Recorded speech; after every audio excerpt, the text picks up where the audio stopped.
sociales, culturales, económicos, artísticos, ¿no? Que iban lentos esos cambios, me gusta también decirlo, porque era una época donde la difusión de la cultura era tremendamente lenta, no había libros, la imprenta faltaba un siglo para que se aplique la imprenta inventada en China a Occidente. Pero bueno, esos ¿Y cambios, dónde arranca, Felipe? ¿cómo sí? ¿Cómo? ¿Dónde arranca, digo, la peste negra? La ¿Dónde primera arranca? ¿Cómo arranca? en Venecia, la traen unos mercaderes, venían las ratas, no sabían todavía que en realidad el vector era la pulga, una pulga que tenían las ratas, y fue tremendamente fatal porque un tiempo antes había habido como una campaña de la superstición vinculada a cierta religión dogmática de matar gatos, donde veían que Ujú, todo era como la encarnación de Lucifer, y como se sabe, el depredador natural de las ratas es el gato, y esa ausencia ujú. de gatos, hay un libro muy lindo, ¿no? Se llama La Gran Matanza de Gatos, que habla justamente de esta locura, y bueno, entonces fue una pandemia que se extendió muy rápidamente por toda Europa, se llevó puesta más o menos un tercio de la población europea. ¿M?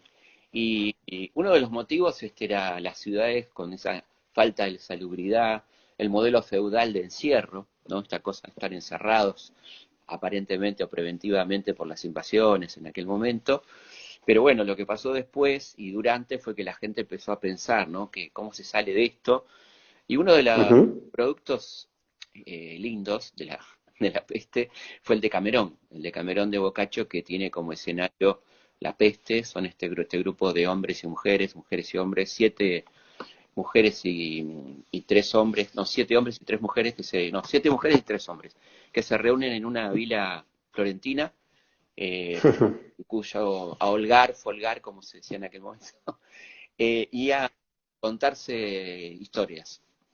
Entonces, como son 10, cada uno cuenta 10, son 100 cuentos que reúne Boccaccio en el de Camerón, que seguramente lo habrás leído o habrás visto la maravillosa película de Sí, Pasolini, ¿no? La gran película de Pasolini, claro. que es mucho de erotismo, ¿no? Un erotismo que tiene que ver con, bueno, la pulsión de vida. Ahí te dejo a vos. Como surge No, y qué interesante, el... justamente digo, ¿no? Para enfrentar momentos como estos, conectarse con la pulsión de vida, conectarse con el deseo, porque si algo nos quitan momentos como estos a partir de la instalación de la angustia, ¿sí? Claro. Y a partir de la instalación del tema de la muerte, hay que negarlo, ¿sí? O sea, yo imagino que en aquellos lugares los cadáveres estarían por todas partes en momentos pandémicos, ¿no? Y bueno, hasta Debía el ser cuadro un... de Bruegel, el triunfo de la muerte, ¿te acordás? Ese famoso cuadro Sí, sí, que tanto le sí, gustaba. sí, Sí. Va, no le gustaba, lo utilizaba, ¿no? lo admiraba, Pero sí, cualquier claro. cosa, Pero, claro. bueno, pero por eso mismo digo, me parece que en momentos como esos, poder conectarse con el deseo es importante. Me parece que no es extraño que 10 personas que se junten en un lugar a resistir esto que tiene que ver con la muerte se dediquen a contarse historias eróticas, Claro. porque el erotismo y la sexualidad tiene que ver con la vida, ¿no? Bueno, aparte, Entonces son, Eros es vida, ¿no? Eros es claro, Eros es uno de los nombres del amor. Eros era un dios muy menor que tenían los griegos. El dios importante para los griegos era en realidad una diosa que era Afrodita, claro. que tenía más que ver con el deseo y con la sexualidad que con el amor, ¿no? ¿Mm? Eros era un dios pequeño, ciego, ¿sí? Viste que se dice que el amor es ciego. Claro, Esto viene de los griegos. claro. Eros era ciego, y entonces de un modo un poco torpe tiraba flechas al azar, y cuando te pegaban dos se enamoraban personas que por ahí no tenían nada que ver, y de ahí el sufrimiento, los desencuentros y todo lo que nos pasa con el amor, ¿no? Claro, Pero, ¿y cómo? lo erótico acá va más allá, ¿no? Porque yo pensaba en lo erótico como vida, ¿no? Frente a lo tanático, Sí, el triunfo de la claro. muerte, justamente. Y vos fíjate que después de la peste la gente empieza a cuidarse más, a valorar más la cuestión física, el placer por la comida, por el buen beber, ¿no? Entendiendo la clara finitud de la muerte, ¿no? O sea, de la vida, ¿no? Que ya estaba ahí a la vuelta de la esquina, ¿no? Es decir, que a ese espíritu que tenía la Edad Media de esperar la felicidad en la otra vida, viste que la Edad Media en la Edad Media la religión fue como algo muy apropiado para los señores feudales, para mantener a los humildes callados porque iban a ser felices en la otra vida, ¿no? Y se renegaba un poco de la vida esta. Vos decís, después de la peste la gente tomó conciencia de que en esta vida también había que pasarla bien. Totalmente. Claro, sí, sí, pensaba eso y pensaba cuánto tenemos todos, me interesa mucho tu opinión, cuánto tenemos todo de tanático, ¿no? Cuánto apuntamos hacia ese camino de mierda, ¿no? Ese camino de mierda que nos va llevando por caminos muy feos, ¿no? Mira, todo ser humano tiene esta puja. Cuando éramos chicos veíamos aquellos dibujos animados que cada tanto aparecía el personaje con el angelito y el diablito, ¿te acordás? Exactamente. Sí, Eh, Bien, digo, ¿por qué? Porque todos tenemos dentro estas dos pulsiones, la pulsión de vida y la pulsión de muerte. Hay una cuota tanática, como la llamas vos, dentro de cada uno de nosotros, que es la que nos hace quedar fascinados ante el horror, la que nos hace quedarnos en situaciones que duelen. Yo, como analista, lo veo mucho. ¿Cuántas veces le he preguntado a alguien, pero usted por qué se queda en esta relación si sufre tanto? ¿No? Bueno, eso es pulsión de muerte. Y justamente el trabajo del análisis es reconectarnos con la pulsión de vida y con el deseo, ¿no? Y, ¿Y qué pasó con ese deseo de vivir que apareció, digamos, post-peste? ¿Qué impacto tuvo? Porque, a ver, cuando alguien deja de pensar en Dios y piensa en sí mismo y te reclama, vos que sos el señor feudal, algo va a cambiar. O sea, no soy el mismo siervo.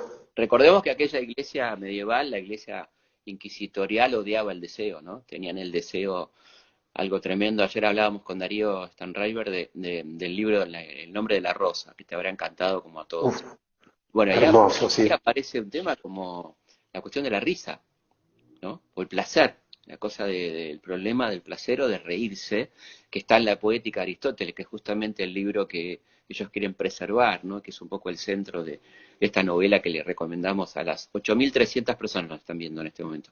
Que lean este gran libro de Humberto Eco, o vean la película está muy bien también, pero el libro está buenísimo porque hay mucha filosofía, está la crisis del pensamiento estructurado dogmático, aparece este investigador, ¿no? Sí, Que es como el tipo que trae la razón en ese mundo de oscuridad, ¿no es cierto? Es interesante. sí, sí, sí. Y acordate que justamente lo que se veía ahí era el castigo y la autoflagelación cada vez que aparecía el deseo carnal, Claro, ¿no? claro. Nosotros acompañamos a esa especie de monaguillo que va junto a este sacerdote investigador y somos un poco de su mano coprotagonistas de esa historia. Atzo, que era una referencia clara a Watson, ¿no? Atzo, Claro, exactamente. Ah, mira, mira, mira qué bien. Yo no lo había visto así, pero qué interesante, ¿viste? Ya eso juega, siempre se necesita. Humberto Eco juega, Digo, siempre se necesitaron, viste, se necesitó alguien que le permita al autor bajar la información, ¿no? el caso este, que cada tanto le dice a Baskerville elemental, ¿no? Como ese, Claro. Sí, sí, sí, sí, eh, sí. Qué bueno. Y después de esa peste, sí, digamos, ¿cuánto pasó? Hoy me llegó uno de esos memes que te llegan, que te dicen en 1720 está peste, 1820 está 1920, ahora 2020, como no, que cada bueno, 100 años. infinidad de pestes, ¿no? Hubo una muy loca que en 1518 que fue la peste del baile, por ejemplo, ¿no? Que fue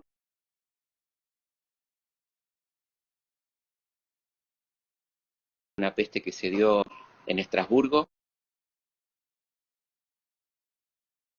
que fueron sumando vecinos y terminó todo el pueblo, toda la región, una especie de locura colectiva que por supuesto la iglesia atribuyó al demonio, que la encarna el demonio. Mucho tiempo después se investigó y resulta que habían comido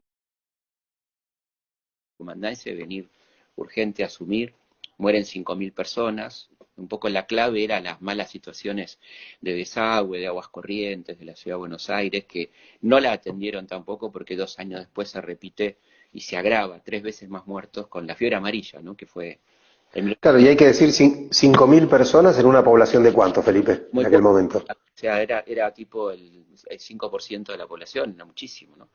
El 5, Claro, era altísimo. y además, bueno, se repite con la fiebre amarilla, donde ahí las autoridades se van. El presidente Sarmiento y el vicepresidente Alsina abandonan la ciudad y dejan a la buena de Dios.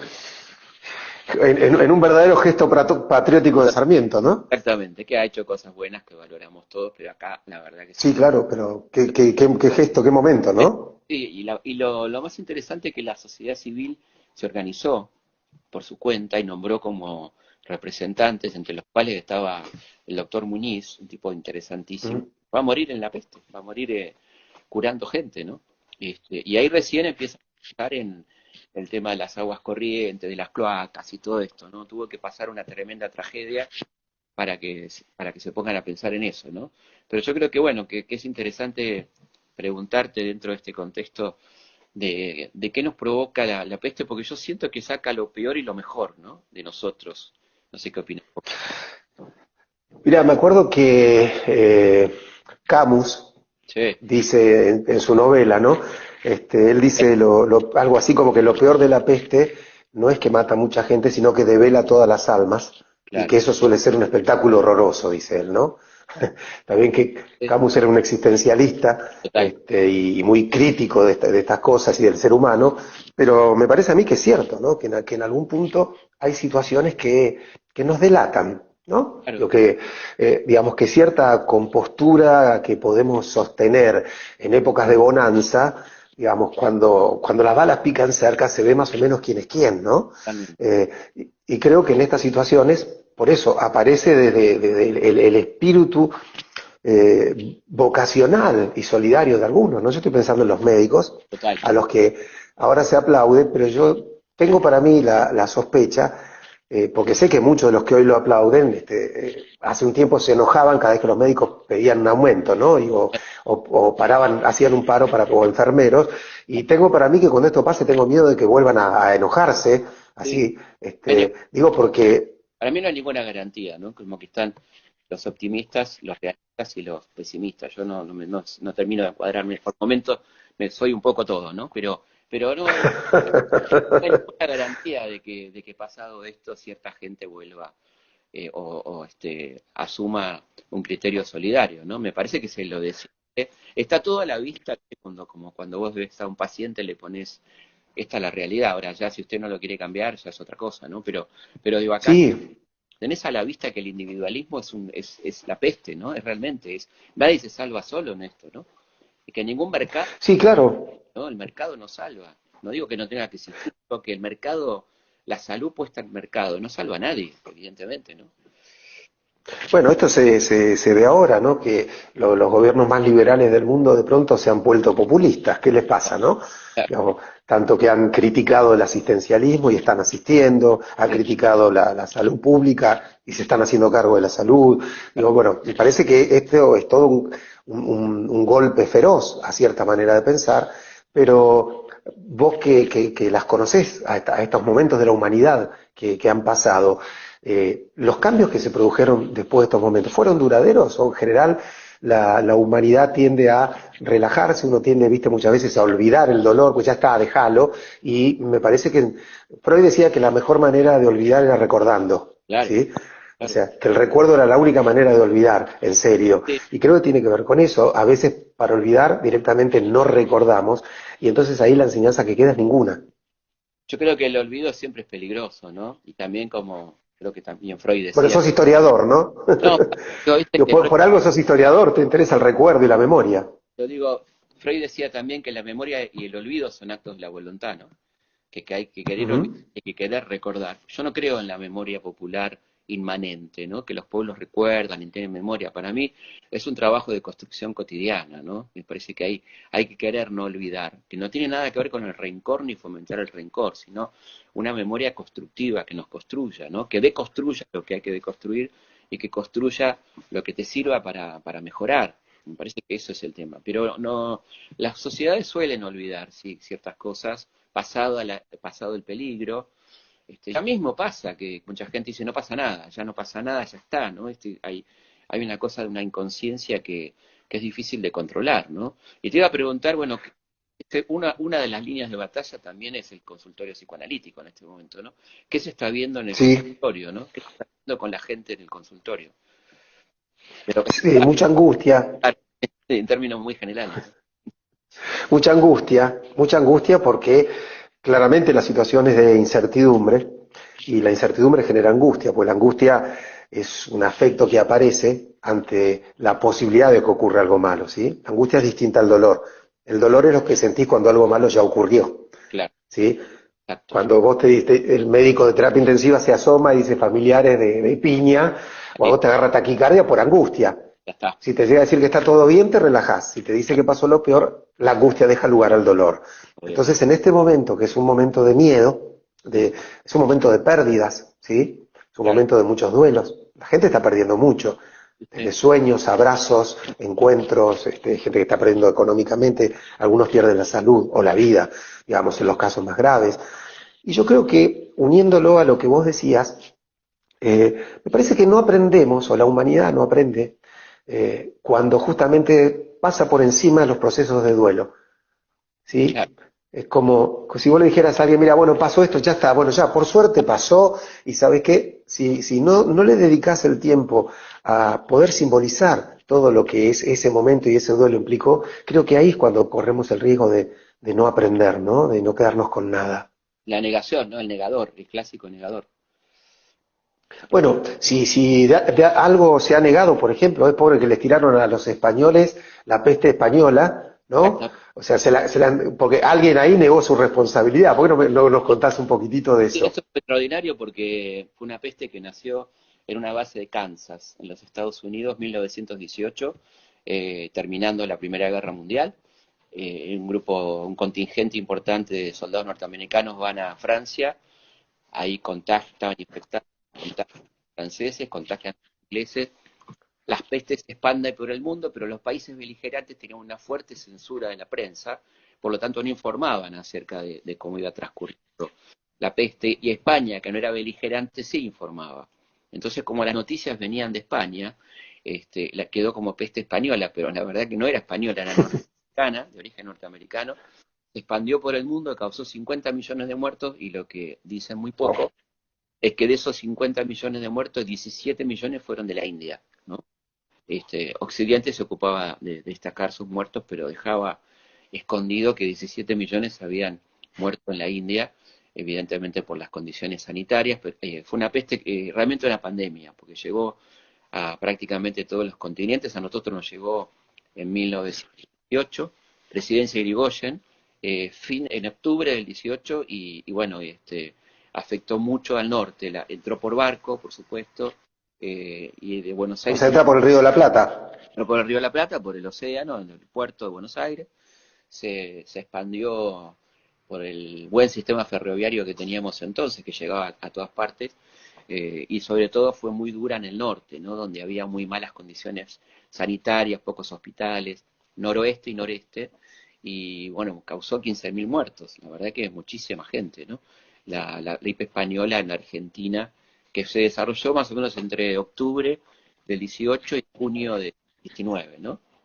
Fue una de las pandemias más graves que sufrió la humanidad, la del siglo XX seguramente una de las peores, junto con una gran pandemia que no se la nombra así, que es el VIH, ¿no? O sea, el SIDA Ujú. que comenzó en los 80 y que, bueno, tuvo toda una etapa tremendamente homofóbica, ¿no? ¿Te acordás que era la peste rosa? Sí. Esta cosa de sectorizar, que también lo tiene mucho las pestes, ¿no? De encontrar culpables, ¿no? ¿Quién es esta cosa de acá de mirar mal a los chinos en un principio? ¿Te acordás que lo primero que cerraron acá fue la gente del barrio chino, que no le iban a comprar? ¿Te acordás cómo era esta historia, no? Sí, sí, sí, sí. La peste busca culpables, ¿no? La gente durante la peste busca culpables, ¿no? Que es Bueno, pero me parece que hay un culpable evidente cuando históricamente vos mirás, digo, y ese culpable, digo, más allá del efecto del por qué se produce, que puede ser un efecto de la casualidad, de una mutación, pero cuando empezás a contar los muertos, en general, eh, mueren más los que menos tienen, ¿no? supuesto. Digo, hay algo en esto de la injusticia social que es culpable y es responsable de Total, tantas muertes, ¿no? total. Me Yo acuerdo, pensaba, perdón, Felipe, no, no seguí, no, seguí. te decía, viste, cuando te dicen, bueno, pero salen a la calle igual, y vos te das cuenta que hasta este aislamiento no es igual para todos. Por supuesto. Algunos tienen que salir igual, ¿no? No, además, el aislamiento no es lo mismo para una familia que vive en cinco en una habitación que los que tenemos la suerte de tener distintas habitaciones. Estamos, bueno, evidentemente nos toma distintos, no es lo mismo, ¿no? Y no, y pensaba en lo social como determinante de un gran médico argentino que fue Salvador Massa, el que trabajó sobre el mal Ah, de sí, claro, el de Chagas, claro. exactamente, hombre que había estudiado con Chagas, el tema del trypanosoma. Ujú. Y él decía que evidentemente científicamente el vector era la vinchuca, ¿no? Pero que el vector era la miseria, los ranchos, ¿no? Hasta que no se eliminaran los ranchos y la gente no viviera en viviendas decentes, que fue la gran lucha de él, ¿no? De Massa, no iba a terminar esto, ¿no? Y por supuesto estaba todo un sector de la élite que decía, no, esto es un problema médico, hay que encontrar la vacuna, hay que ir acá. Y él decía, no, no, hasta que no se termine esto, no se acaba el mal de Chagas, no se va a acabar nunca, ¿no? Y era endémico y de muchos siglos, porque cuando hicimos historia clínica con Daniel López Rossetti, él investigó Sí, la cuestión de Belgrano. Muy probablemente Belgrano haya muerto de mal de Chagas, que no estaba diagnosticado en el momento de su muerte, porque cuando le hacen la autopsia, el médico se permite un giro poético, el doctor Riesget dice, todos sabíamos que Belgrano tenía un gran corazón, pero la autopsia ha demostrado que es real, ¿no? Suponíamos, dice, el corazón agrandado es una de las consecuencias del mal de Chagas. Así que como él estuvo mucho en Santiago, estuvo en Tucumán, en zonas endémicas, pero en esa época no se lo conocía como tal y hablaba de otros diagnósticos, ¿no? Pero bueno, yo creo sí, que claro, hay una eh, película que no sé si la viste, eh, sobre la vida del bien, doctor Massa y esto que se llama Casas de Fuego, exactamente, bien, que con Miguel Ángel Solá, claro, bien, que está bueno que le recomendemos a los que están escuchando esta conversación, que deben ser algunos cuantos, por lo que me dijiste.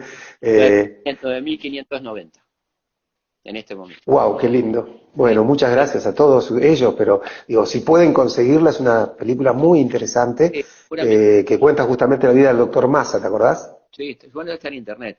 Te iba a decir se le puede decir a la gente desde la psicología en este momento para su vida cotidiana, para cómo bancar esto que estamos viviendo y evidentemente va para largo, ¿no? Por lo que todo indica. Sí, sí, yo creo que sí, creo que nos vamos a encontrar dentro de pocos días con una situación muy ambivalente, ¿no? Digo, que es que por un lado vamos a querer que esto se termine y por otro no vamos a querer que esto se termine para estar más seguros. Y ambivalencia que también va a pegar en los lugares de decisión, Claro. porque esta famosa disputa entre la salud y la economía empieza a ser cada vez más potente, ¿no? ¿Mm?